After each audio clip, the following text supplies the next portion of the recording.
गमछी जैसे पहले वाले हमारा डिमांड बा कि जैसन सोचले रही वैसन हे पकावे दा अरे की हरियर गमछिया चाटा अनिल भैया बधले बारे हरियर गमछिया चाटका अनिल भैया बंधले बाड़े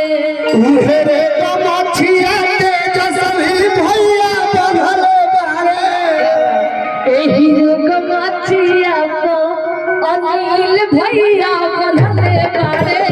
और खाली अनुजी गलती से चोर दरवाजे से सरकार बना ले डालो भैया कि ललटन के पानी लेला कि ललटन के पानी